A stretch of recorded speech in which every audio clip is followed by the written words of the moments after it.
Hello दोस्तों, कैसे हैं आप लोग। आज दिनांक 12/2/2025 और एसएल ट्रेडर्स में आपका स्वागत है। ये जो चार्ट खुला हुआ है, ये वाला चार्ट खुला हुआ है 12/2/2025 का निफ्टी 50 का चार्ट। और ये 23,000 की पुट खुली हुई है और ये 23,000 की कॉल खुली हुई है। यहाँ पर आज सुबह ही 9:15 पर मार्केट 26 ईएमए के नीचे क्लोज, पहली 5 मिनट की कैंडल 27 ईएमए की 5 मिनट की कैंडल नीचे क्लोज होती है। नीचे जो हमारा सपोर्ट प्राइस है वो है 23,000। अगर यहाँ पर देखेंगे 23,000 पे बहुत अच्छी ग्रीन कैंडल पुट साइड को बनी और कॉल साइड को बहुत अच्छी कैंडल नीचे साइड को बनी, और जिसमें पहले की अपेक्षा वॉल्यूम ज़्यादा था। यहाँ पर एक एंट्री मारते, इसके क्लोज होने के बाद जब 5 मिनट की एक कैंडल क्लोज हो जाती, उसके बाद हम एंट्री मारते, एंट्री बनती 86 रुपये में, 86 रुपीज़ में। इसका स्टॉप लॉस बनता इसी कैंडल का लो 72 में स्टॉप लॉस देना था। और उसके बाद मार्केट सीधा भाग गया, कहीं पर भी मार्केट ने रिकवरी नहीं दिखाई। मार्केट ने सपोर्ट किया 22,800 में, 22,800 में। यहाँ पर एक चीज़ देखने वाली बात यह है कि आप जब 23,000 का कॉल प्राइस अगर देखेंगे, यहाँ पे एक ग्रीन कैंडल बनती है और उसके बाद एक यहाँ पर इंडेक्स चार्ट में रेड कैंडल बनती है और कॉल साइड को ग्रीन कैंडल बनती है। तो ये कंफर्मेशन साइन होता है कि यहाँ पर मार्केट सपोर्ट ले रहा है, लेकिन इसका मतलब यह नहीं कि हम अभी कॉल साइड के लिए जाएंगे। कॉल साइड के लिए हम तब कंफर्मेशन आएगी जब मार्केट ऊपर को जाना शुरू करेगा। यहाँ पर अगर आप देखेंगे तो ये जो 26 ईएमए की ग्रीन वाली लाइन जो आ रही है, इसके ऊपर कैंडल क्लोज हुई। क्लोज होने के बाद एक 5 मिनट की कैंडल यहाँ पर बनी। ये अगर आप पुट साइड के चार्ट पे देखेंगे, 23,000 का अगर पुट साइड का चार्ट अगर आप देखेंगे तो वहाँ पे क्या हुआ, एक बहुत अच्छी रेड कैंडल जो है वो नीचे बनी। यदि आप यहाँ पर इसके क्लोजिंग में अगर एंट्री मारते हैं 89.75, इसके क्लोज होने के बाद अगर आप यहाँ पर एंट्री मारते हैं तो आपका स्टॉप लॉस बनता है 53 का, जो निफ्टी 50 के प्रीमियम के हिसाब से बहुत बड़ा हो जाता है। अब यहाँ पर वेट करना था।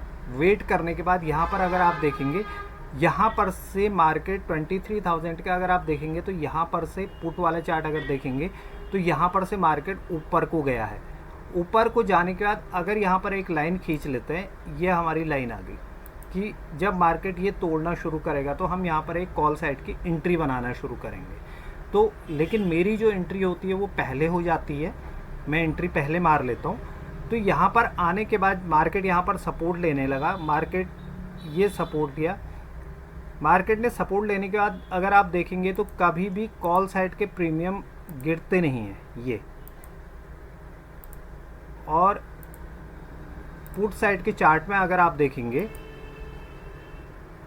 ये ट्रेंड दिखता है। ये ट्रेंड दिखने के बाद मैंने एक एंट्री बनाई थी इस कैंडल के क्लोज होते ही। मैंने इसके स्टॉप लॉस के साथ 57 के स्टॉप लॉस के साथ मैंने 77 में यहाँ पर एक एंट्री बनाई थी, जो भले ही बहुत बड़ा स्टॉप लॉस बड़ा हो जाता है, मैं स्टॉप लॉस यहाँ पर देता। मैंने 77 में लिया था, मैंने स्टॉप लॉस यहाँ पर लगा रखा था। ऐसा नहीं कि मैं स्टॉप लॉस नहीं लगाता हूँ, मैं स्टॉप लॉस लगा कर चलता हूँ। मैंने स्टॉप लॉस यहाँ पर लगाया था कि अगर 77 में मैंने लिया है, अगर ये 63 आएगा तो ऑटोमेटिकली यहाँ पर कट जाए। यहाँ पर जाने के बाद जैसे ही इसने यहाँ पर ब्रेक किया, एक बहुत अच्छी मूव मिल गई। 77 पे मैंने लिया था और मैंने यहाँ पर 135 में इसको काट भी दिया था। अगले 5 मिनट की कैंडल में मुझे टारगेट मिल चुका था। उसका कारण इसलिए था, मैं इसलिए बाहर आना चाह रहा था क्योंकि यहाँ पर जो लेवल था ये 23,000 का लेवल आ रहा था। मैं यहाँ पर रिस्क नहीं लेना चाहता था। अब एक ट्रेड तो यहाँ पर बन गया।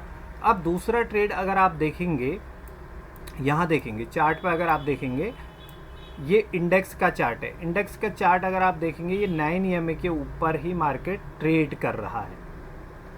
ये 9 EMA की जो ब्लू वाली लाइन है ये 9 EMA की लाइन है। यहाँ पर मार्केट यहीं पर मूव कर रहा है। और अगर आप यहाँ पे देखेंगे तो यहाँ पर एक रेजिस्टेंस बना हुआ है कल का, यानी कि 11 तारीख का एक रेजिस्टेंस बना हुआ था जहाँ से मार्केट गिरा हुआ था। यहाँ पर अगर आप देखेंगे कॉल साइड की अगर कंडीशन देखेंगे, कॉल साइड को कोई भी कैंडल ऐसी नहीं है। इस वाली कैंडल को देखिए, 12:50 की कैंडल ने इन्वर्टेड हैमर कैंडल बनाई, लेकिन मार्केट इसके ऊपर नहीं जा रहा है, इसके ऊपर क्लोजिंग नहीं दे पा रहा है। क्लोजिंग जब नहीं दी तो अब मेरे पास क्या था, मेरे पास यह था कि यहाँ पर अगर इसको ये ब्रेक करेगा तो यहाँ पर एक पुट साइड का ट्रेड मुझे मिल सकता है, क्योंकि मार्केट डाउन ट्रेंड में था। ये क्या मुझे यहाँ पर एंट्री मारनी थी? मैं तो यहाँ पर एंट्री मारता नहीं, मैं एंट्री मार लेता हूँ यहाँ पर। अगर आप देखेंगे तो मैंने क्या किया, मैंने एक दूसरी एंट्री बनाई। ये पुट साइड का 23,000 की पुट का चार्ट है। ये 23,000 की पुट का चार्ट है। अगर आप यहाँ पर देखेंगे तो एक बहुत अच्छी मारी बोझो कैंडल यहाँ पर बनी। तो मैंने 52 रुपये में एंट्री मारी और मेरा स्टॉप लॉस था 40 रुपये, यानी कि 12 रुपये का मेरा यहाँ पर स्टॉप लॉस बन रहा था। और अब देखिए यहाँ पर ऐसा, ये सारी चीज़ें हमारी साइकोलॉजी पर निर्भर करती हैं। यहाँ पर जिन लोगों ने भी बाई किया है उनका सोचना यह रहा होगा कि बाज़ार जो है ऊपर अप ट्रेंड में चला गया तो बाज़ार जो है अप ट्रेंड में जाएगा। लेकिन मार्केट ने जब एक ये अच्छी कैंडल बनाई तो ये रेड कैंडल बनाई बड़ी सी, क्योंकि मार्केट यहाँ से ऊपर तो जा नहीं रहा है। एक बार ट्राई किया नहीं गया, दूसरी बार ट्राई किया नहीं गया, तीसरी बार ट्राई किया नहीं गया।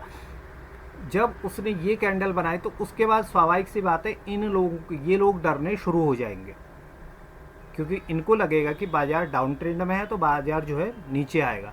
तो मैंने एक एंट्री यहाँ पर बनाई 52 रुपये 53 रुपये में, और यहाँ से मार्केट सीधे कहाँ जाता है 109 रुपया, यानी कि 52 रुपये में आपने एंट्री मारी और आपका पैसा 100% हो जाता है। यहाँ पर 100% आपका पैसा हो जाता है।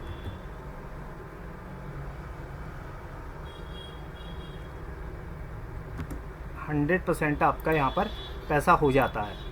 52 रुपये में आपने एंट्री मारी, 52 रुपये के बाद आप अगर देखेंगे तो ये 109 रुपये का हाई मार के आता है। और यहाँ पर इस चीज़ को यहाँ पर अगर आप देखेंगे, देखिए कितनी अच्छी फॉल आ रही है। ये यहाँ दिखे या ना दिखे, लेकिन यहाँ बहुत अच्छी फॉल आपको दिखेगी। यदि आप देखेंगे तो अभी मार्केट जो है यहाँ पर सपोर्ट ले रहा है, ये सपोर्ट ले रहा है, मार्केट का ये सपोर्ट बनाओ। अब बात आती है शाम को। शाम के समय में अगर आप देखेंगे मार्केट ने यहाँ पर से ये वाली कैंडल को अगर आप देखेंगे, इस वाली कैंडल को अगर आप देखेंगे पुट साइड की चार्ट में, अगर आप देखेंगे ये पुट साइड का चार्ट हो गया। पुट साइड को अगर आप देखेंगे वो कैंडल ये है। अब सीधी सी बात है, हम लोग का मानना क्या है कि जब मार्केट इसके ऊपर जाएगा तो हम एंट्री मारेंगे, लेकिन वही चीज़ जो पुट वाला चार्ट है वहाँ आपको पहले ही इंफॉर्मेशन मिल जाती है कि मार्केट ऊपर जाएगा नहीं जाएगा। वो कैंडल है ये। अब मैं इसके ऊपर तो एंट्री मार नहीं सकता 125 के पहले, 125 के बाद तो अगर मैं एंट्री मारूंगा तो स्वाभाविक सी बात है मेरा प्राइस जो है नीचे आ जाएगा। यहाँ पर क्या होता है, यहाँ पर आने के बाद मार्केट जो है एक सिंगल कैंडल 2:30 की कैंडल जो है वो उसके ऊपर होल्ड करती है। उसके बाद यहाँ पर अगर आप देखेंगे तो ये फॉर्मेशन बन रही है ये। तो मैंने जो एंट्री मारी थी वो एंट्री मारी थी यहाँ पर, ये एंट्री मारी थी मैंने इसके क्लोज होते ही।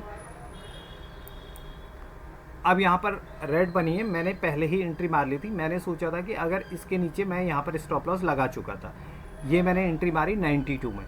92 में एंट्री मारने के बाद मेरा स्टॉप लॉस यहाँ पर था, मैंने स्टॉप लॉस यहाँ पर मैं लगा चुका था कि 84 में अगर आएगा तो मेरा कट जाए। अब मेरी एंट्री जब अच्छी होगी 93 में यहाँ पर एंट्री होगी, तो अब आप कहेंगे कि यहाँ पे तो रेड कैंडल आई तो इसका मतलब तो यह है कि आपको बाहर निकल जाने चाहिए। यहाँ पर मैं इसलिए बाहर नहीं निकला क्योंकि मैंने स्टॉप लॉस यहाँ पर लगाया था। मुझे यह लग रहा था कि इस चार्ट के हिसाब से कि एक बार शाम का समय है और शाम के समय में एक बार पुल बैक आना चाहिए। मैंने ऐसे डायरेक्शनल ट्रेड ना लेकर के इसको पुल बैक ट्रेड यानी कि स्कैल्पिंग के मतलब के लिए मैंने यहाँ पे एक ट्रेड लिया था। ये ट्रेड जैसे ही यहाँ पर एग्जीक्यूट हुआ, एग्जीक्यूट होने के बाद 92 से ये करीब करीब 125 जाता है, जबकि मैंने इसके क्लोज होते ही मैंने 112 में अपना स्टॉक काट दिया था, क्योंकि ये कैंडल इसके ऊपर क्लोज नहीं हुई, जबकि ये यहाँ इसके नीचे इसके ये वाली कैंडल अगर आप देखेंगे तो ये वाली कैंडल इसके नीचे क्लोज होगी। तो आज का ट्रेडिंग सेशन मेरा यही था। मैंने एक बार मेरे स्टॉप लॉस नहीं कटे, मैंने बहुत बार एंट्री नहीं मारी, मैंने 3 बार और छोटी छोटी मैंने 10-10 20-20 रुपये लिए। मैंने यहाँ पर भी बहुत ज़्यादा नहीं लिया था, क्योंकि 52 जाने के बाद मैं यहीं पर 75 में मैं काट चुका था, मैं यहाँ तक नहीं गया था 100%। लेकिन धीरे धीरे सारी साइकोलॉजी चेंज हो जाएंगी, और साइकोलॉजी जब आपकी चेंज होगी, जब आप अच्छा सोचना शुरू करेंगे, तो यही प्रॉफिट धीरे धीरे आपका बढ़ता चला जाएगा।